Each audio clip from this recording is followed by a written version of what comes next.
আমি তরবারি দিয়ে তার বিচার করে দেব। আস্তে আস্তে আগে যায়, রাগও আস্তে আস্তে বাড়ে, কেননা যত কাছে যাচ্ছে গানের ভাষাটাও ভালো বুঝতে পারছে। আমরা যেমন গজল গাই, হে রাসূল তোমায় ভালোবাসি, অন্তরে শুধুই মুখে নয়, জান্নাতের আশায় নয় হে রাসূল, জাহান্নাম কেউ ডরি না। আজকে রাতের অন্ধকারে মেয়েলি কণ্ঠে যদি এরকম তার প্রেমিকের প্রেমের গান গায় কত মধুর লাগবে। ওমর রাদিয়াল্লাহু তাআলা আনহু রাগের বসে একেবারে ঘরের কাছাকাছি পৌঁছে গেছে, বুঝতে পেরে গেছে এই বাড়ি থেকে আওয়াজ আসছে। কিছু না দেখে শুনে একেবারে পিছনের দিক থেকে যা বেড়া বাড়ি যা ছিল একেবারে ভেঙে সরাসরি একেবারে ঘরের ভিতরে প্রবেশ করেছে। খাপ থেকে তরবারি পার করে ওই মহিলার মাথার উপরে তুলে বলছে, ক্ষান্ত হও, ক্ষান্ত হও। তুমি কি জানো না আজকের ওমরের খেলাফত চলছে?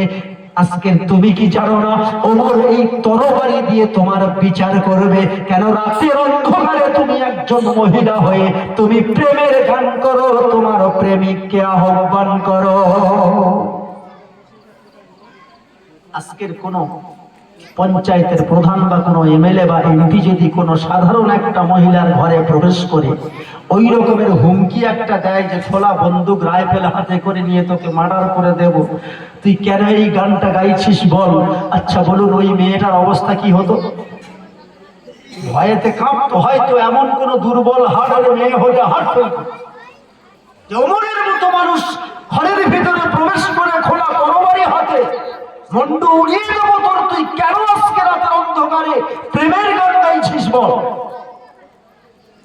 মেয়েটি কিন্তু একেবারের জন্য কোনো ভয় পায়নি, মোটেও তার কাঁপুনি আসেনি, মোটেও সে ভয়ও পায়নি। বরং ওমর রাদিয়াল্লাহু তাআলা আনহুকে বলছিল, হে আমিরুল মুমিনিন, আপনি বর্তমানে আমাদের খলিফা, আর আপনি নাকি কোরআনের উপরে বিচার করেন, আপনার রাজ্যবাসীকে কোরআনের উপরে চালান, সেই নিয়ম সেই বিধান আপনি করেছেন, আর আপনি কিচ্ছু না জেনে শুনে আপনি সরাসরি আমার ঘরে প্রবেশ করলেন, মাথার উপরে তরবারি ধরেছেন। ওমর রাদিয়াল্লাহু তাআলা আনহু বলছেন, কেন তুই গান গাইছিস বল? রাতের অন্ধকারে তোর প্রেমিকাকে আহ্বান, তোর প্রেমিককে আহ্বান করছিস কেন বল? মেয়েটি বলছে, হ্যাঁ আমিরুল মুমিনিন, আপনার যে অবস্থা, এই অবস্থায় যদি আপনি দাঁড়িয়ে থাকেন তাহলে আমি কথা বলতে পারবো না। আপনি তরবারিটা নামিয়ে রাখেন, তাহলে আপনার কথার জবাব আমি দিতে পারি। ওমর রাদিয়াল্লাহু তাআলা আনহু বলছেন, বলো দেখি কেন তুমি রাতের অন্ধকারে তোমার প্রেমিকাকে ডাকো? মেয়েটি বলছে, হ্যাঁ আমিরুল মুমিনিন, আপনার প্রশ্নের উত্তর আমি দেব, কিন্তু তার আগে আমি আপনাকে কয়েকটা প্রশ্ন করি। আপনি কি কোরআন পড়েন নাই? আপনি নাকি খলিফা, আপনি নাকি কোরআনের উপরে জনগণকে চালানোর জন্য উদ্বুদ্ধ করেছেন, আইন তৈরি করেছেন, কিন্তু আপনি নিজেই তো কোরআন মানেন না। সাধারণ মহিলা যদি কোনো গভর্নর, কোনো খলিফাকে, কোনো মুখ্যমন্ত্রীকে এইরকম থ্রেট দেয় যে আপনি দেশের আইন মানেন না, আচ্ছা বলুন সহ্য হবে?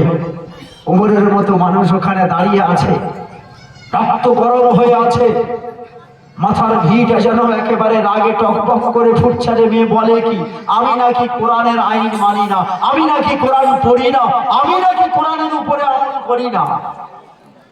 ওমর বলছে, হ্যাঁ যুবতী, আজকে তুমি বলো দেখি আমি কোরআনের কোনটা বিপক্ষে চলেছি।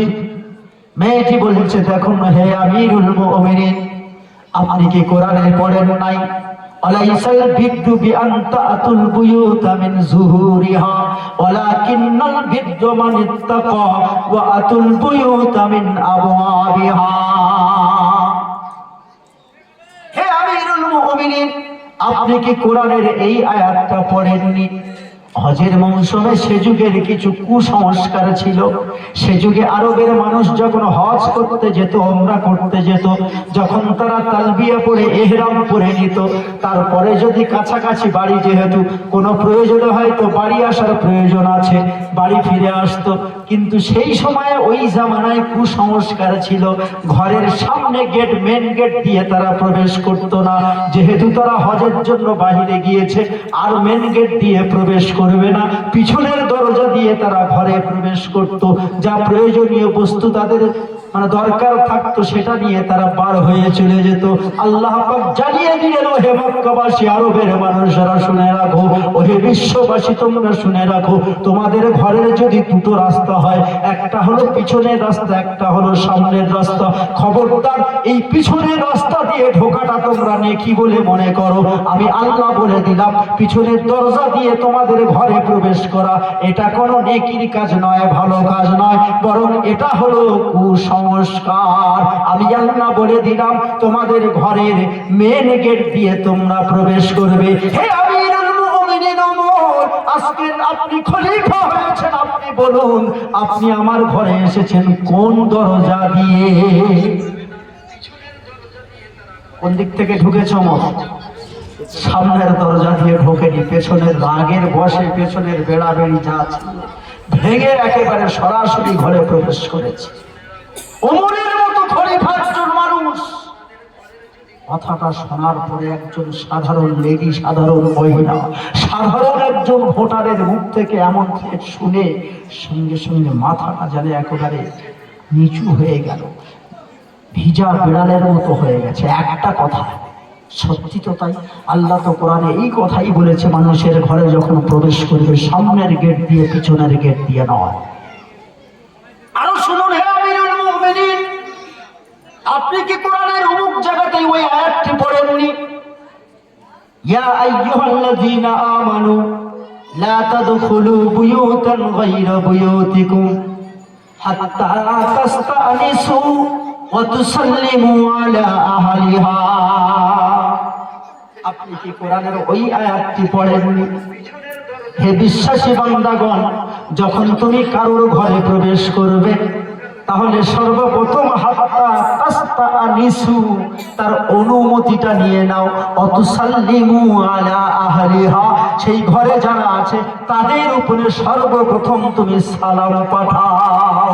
ঘরে ঢোকার আগে গেট থেকে বলো, আসসালামু আলাইকুম ওয়া রাহমাতুল্লাহ। বিশ্বনবী বলেছেন, যদি কেউ কারো বাড়িতে প্রবেশ করো, একবার সালাম দিয়ে দাও, যদি জবাব না আসে দ্বিতীয়বার সালাম দিয়ে দাও, যদি জবাব না আসে তৃতীয়বার সালাম দিয়ে দাও, যদি জবাব না আসে তুমি ফিরে চলে এসো, বাড়ির মধ্যে প্রবেশ করো না। অথচ হে আমিরুল মুমিনিন, আপনি একজন খলিফা, আমার দেহ থেকে মাথাটা আলাদা করে দেবেন, আমি প্রেমের গান গেয়েছি, আপনি প্রথমে আমার জবাব দেন। আপনি তো বুঝতে পেরেছেন আমি এই ঘরের মধ্যে আছি, বসে আছি, গান গাইছি, আমি ঘুমাইনি, আমি জেগে আছি, আমি মৃত নই, আমি জীবিত, আমি একজন মহিলা, আমার পাশে কেউ আছে কি না আছে আপনার দেখার কি প্রয়োজন ছিল না? আপনি কেন প্রথমে আমার বাড়িতে প্রবেশ করার আগে আপনি কেন সালাম দিলেন না? সালাম দিয়েছেন? ওমর রাদিয়াল্লাহু তাআলা আনহু আরো যেন চিন্তিত হয়ে গেলেন, সত্যি তো তাই, আমি তো সালামও দিলাম না। হাত্তা তাস্তানিসু, আপনি কি আমার অনুমতি নিয়েছেন? আপনি বিশ্বনবীর বিরাট ধরনের একজন সাহাবী ফলোয়ার, অথচ বিশ্বনবীর কথা কি আপনি জানেন না? তিনবার সালাম দেওয়ার পরে যদি সালামের জবাব না আসে ফিরে আসতে হবে। অনুমতি চেয়েছেন, যদি অনুমতি না দেয়, না ভাই এখন এসো না, আমি ব্যস্ত আছি, আপনাকে ফিরে যেতে হবে, এটাই হলো বিশ্বনবীর ফরমান। আপনি বিশ্বনবীর ফলোয়ার হয়ে আপনি দেশ চালাচ্ছেন, এগুলি কি আপনি খেয়াল করেন নাই? ফাইল্লাম তাজিদু ফিহা আহাদান ফালা তাদখুলুহা। কোরআন বলছে, যদি ওখানে গিয়ে ঘরের অনুমতি পাওয়ার পরে যদি কাউকে যদি ওখানে না দেখতে পাও, সালামের উত্তর এলো না, তাহলে খবরদার ওই ঘরে তুমি প্রবেশ করো না, হাত্তা ইউজানা লাকুম, যতক্ষণ না তুমি তার অনুমতি পাও। ওয়া ইন কিলা লাকুম ইরজিউ ফারজিউ হুয়া আযকা লাকুম। ওহে মুসলমান, সাধারণভাবে আমরা গ্রাম বাংলায় কে কার ঘরে কখন প্রবেশ করি তার কোনো ব্যাপার নেই, আছে কোনো বাধা নেই, যে যার ঘরে হামেশাই আমরা প্রবেশ করছি। কিন্তু কোরআন বলছে, স্বয়ং নবীও বলেছেন, খবরদার অনুমতি ছাড়া প্রবেশ করবে না। ওয়া ইন কিলা লাকুম ইরজিউ, যদি ঘরওয়ালা বলে ভাই প্রবেশ করো না, ফারজিউ, তুমি ফিরে যাও, খবরদার ঘরে প্রবেশ করো না। হুয়া আযকা লাকুম, এটাই হলো তোমাদের জন্য পবিত্রতা। আজকে ওমর রাদিয়াল্লাহু তাআলা আনহুর মতো একজন খলিফা সাধারণ একজন ভোটারের কাছে কেমন অপদস্থ হচ্ছে দেখুন। কিন্তু আজকে ওমর রাদিয়াল্লাহু তাআলা আনহু যে কথা জানতে চেয়েছিলেন, হে মহিলা, হে যুবতী, আজকে তুমি রাতের অন্ধকারে তুমি প্রেমের গান কেন করো, তোমার প্রেমিককে কেন ডাকো, আমাকে জবাব দিতে হবে। এই কথার উত্তরে ওই মেয়েটি এতগুলো প্রশ্ন ছুড়ে দিয়েছে। ওমর রাদিয়াল্লাহু তাআলা আনহু এবার চিন্তায় পড়ে গেলেন, চোখ থেকে আস্তে আস্তে পানি ঝরতে শুরু করেছে। বলছেন, হে আমিরুল মুমিনিন, আমি বেয়াদবি করেছি, আমাকে ক্ষমা করে দেবেন। আপনি তো বলুন না, আমি একজন মহিলা, আমার খবর না নিয়ে কেন আপনি আমার উপরে তরবারি উঁচু করে বিচার করতে চেয়েছেন? আপনি কি একবার আমার খবরটা জানবেন না? এবার ওমর রাদিয়াল্লাহু তাআলা আনহু বলছেন, দেখো বোন আমার, এখন বলো দেখি, কেন তুমি এই রাতের অন্ধকারে তোমার প্রেমিকের নামে তুমি গান গাও? মেয়েটি এবার বলতে শুরু করেছে, আমিরুল মুমিনিন, আপনি কি জানেন না আমি কার স্ত্রী? বলছে, না আমি তো জানি না। আপনার এক বন্ধু, আপনাদের এক সাথী, যার নাম হলো সাদ বিন আব্দুল্লাহ, আমি হলাম এই সাদের স্ত্রী। যেদিন আমাদের বিবাহ হয়েছিল, আমার স্বামী তেমন কোনো ধনী মানুষ ছিল না, গরিব মানুষ, আমিও অসহায় এক নারী। আমাদের দুই স্বামী স্ত্রীর যখন বিবাহ হলো, আমি প্রথম দিন যখন আমার স্বামীর বাড়ি এসেছিলাম, আজকের আমাদের প্রথম রাত, সেদিন আপনি ঘোষণা দিয়েছিলেন অমুক জায়গাতেই যুদ্ধে যেতে হবে, ভাইয়েরা আমার প্রস্তুতি নাও, তৈরি হয়ে যাও। সেদিন আমার স্বামী বলেছিল, দেখো প্রিয়তমা, আজকের আমি তোমাকে বিবাহ করে বাড়ি নিয়ে এসেছি, এখন আমি তোমার কাছে প্রশ্ন করছি বিবি, আজকের ওমর ডাকছে দিন বাঁচানোর জন্য, কোরআন বাঁচানোর জন্য, মাদ্রাসা বাঁচানোর জন্য, মসজিদ বাঁচানোর জন্য, এখন বলো বলো, আমি তোমার কাছে রয়ে যাব নাকি ওমরের ডাকে, ইসলামের ডাকে আমি বার হয়ে যাব? বিবি সেদিন বলেছিল, ওই মেয়েটি সেদিন বলেছিল, হে আমিরুল মুমিনিন, আমি আমার স্বামীকে বলেছিলাম, আজকের এই দুনিয়ায় যদি আমি আপনাকে হারিয়ে ফেলি, অন্তত মৃত্যুর পরে হাসরের ময়দানে, কিয়ামতের পরে যখন বিচারের দিন শেষ হবে, আমি আপনাকে পেয়ে যাব, কোনো অসুবিধা নাই। দুনিয়ার হায়াত তো স্বল্প দিনের হায়াত, সুতরাং আমার কাছে থাকতে হবে না, বরং ওমরের ডাকে, ইসলামের খাতিরে আপনি তাড়াতাড়ি বার হয়ে চলে যান। প্রথম বিয়ে করে আনার পরে আমাকে রেখে আমার স্বামী চলে গিয়েছিল যুদ্ধের ময়দানে। 1 মাস 2 মাস 3 মাস 4 মাস হয়ে গেল, যুদ্ধ থেকে সাহাবীরা একে একে ফিরে এসেছে।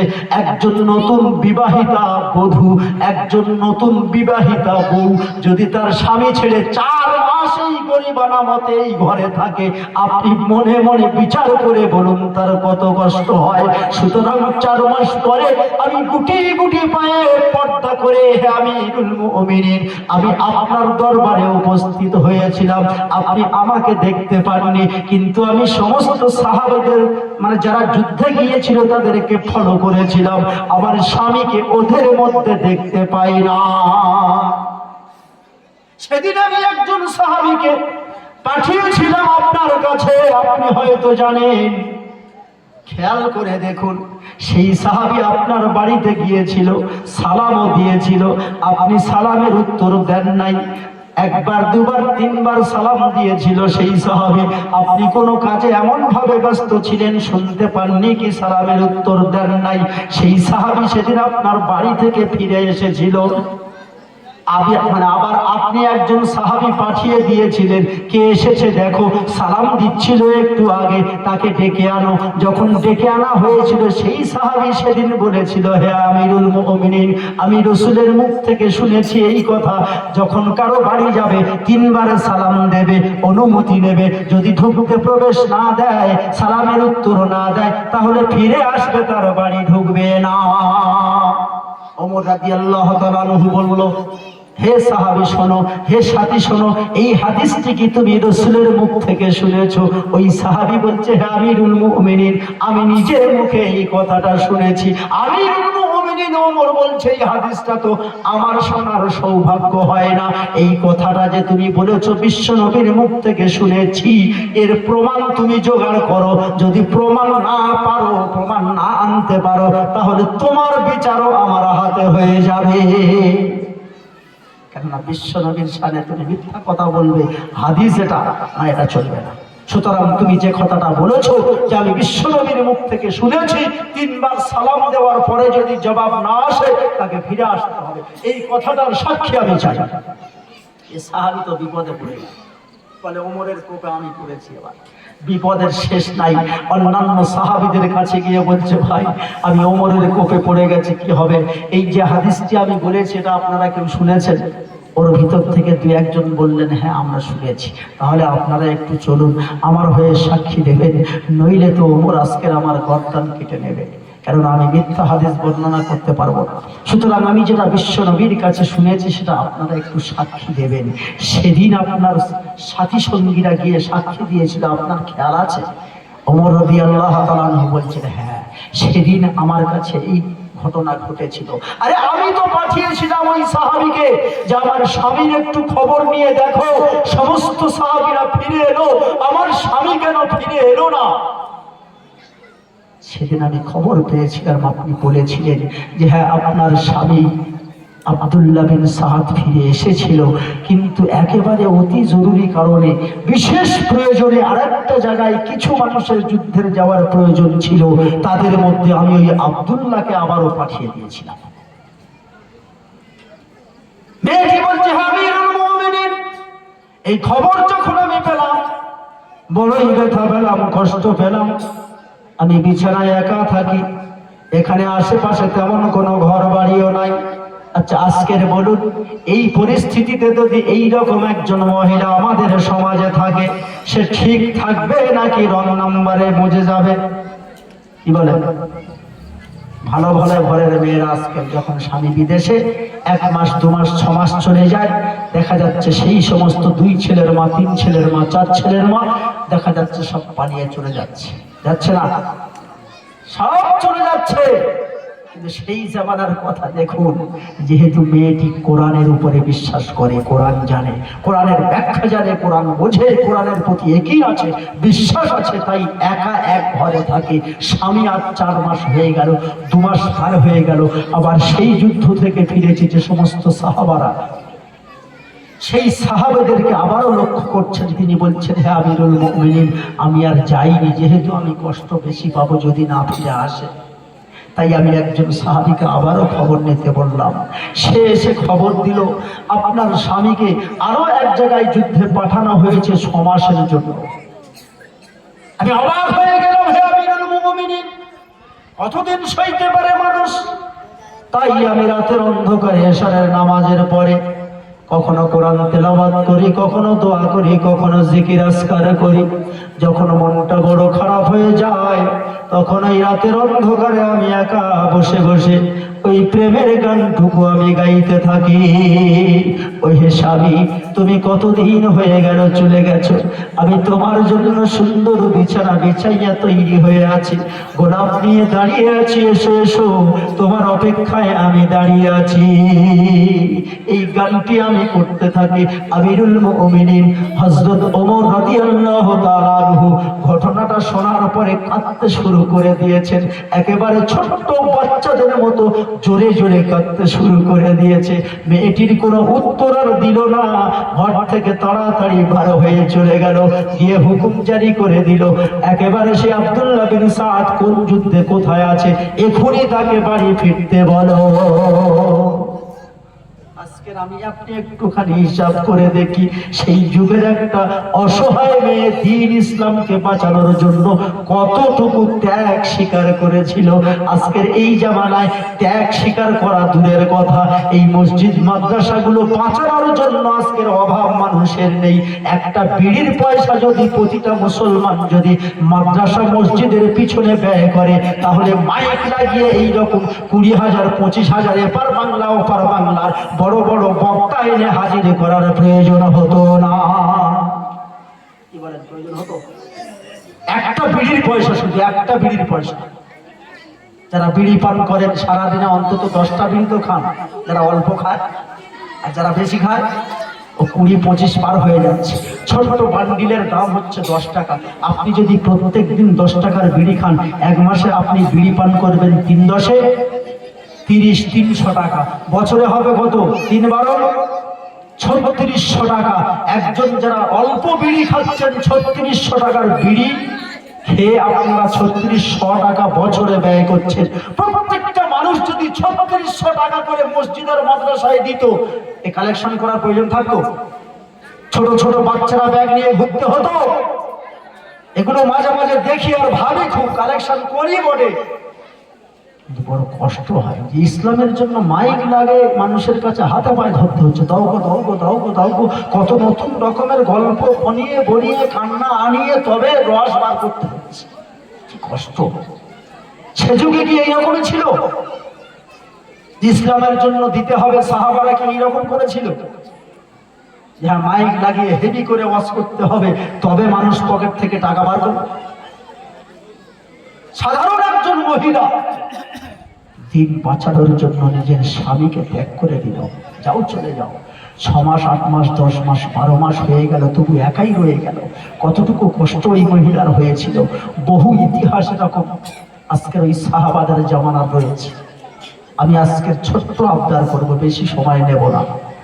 এই ছোট মাদ্রাসা আমাদের হুজুর তৈরি করে রেখে গেছেন, তা আমরা সবাই কি চাইবো যে এটা শেষ হয়ে যাক, বন্ধ হয়ে যাক? কি বলেন? সবাই